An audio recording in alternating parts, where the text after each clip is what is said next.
Здравствуйте, краткий обзор трактора Honda TX18 Progress Auto. Как обычно по шинам. Левая передняя шина. Абсолютно нет следов того, что она стояла на солнце. То есть шина не отрезана, верхний слой как новый. Но износ есть на передней. Задняя выглядит абсолютно как новая. Износ минимальный, ни трещин, никаких еще замечаний к ней нет. По навеске трехточка у нас здесь. Фреза сейчас будет отцепляться, поэтому кардан не включен. Фреза в комплекте 1300 мм, как видно.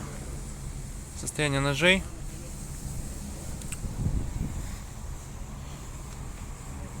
Правое заднее колесо. Также состояние просто идеальное. Никаких замечаний к нему нет. Правая передняя чуть-чуть больше подношены, чем задние и передние колеса у этого трактора, но замечаний тоже мало, точнее нет, потому что трещинки еще даже не успевают начать появляться.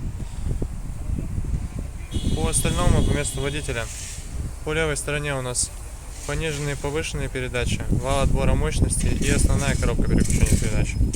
По правой стороне от водителя только регулировка положения фрезы. По приборной панели 642 моточаса наработки, датчики.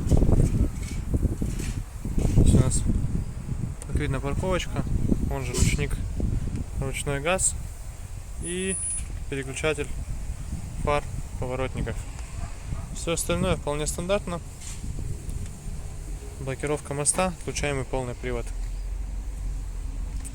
Снизу у нас ручка открывания капота. Вот такой тракторочек с крышей, симпатичный, небольшой и по достаточно лояльной цене. Поэтому приезжайте, смотрите, будем рады вас видеть. Все по нему подробненько уже покажем лично и расскажем.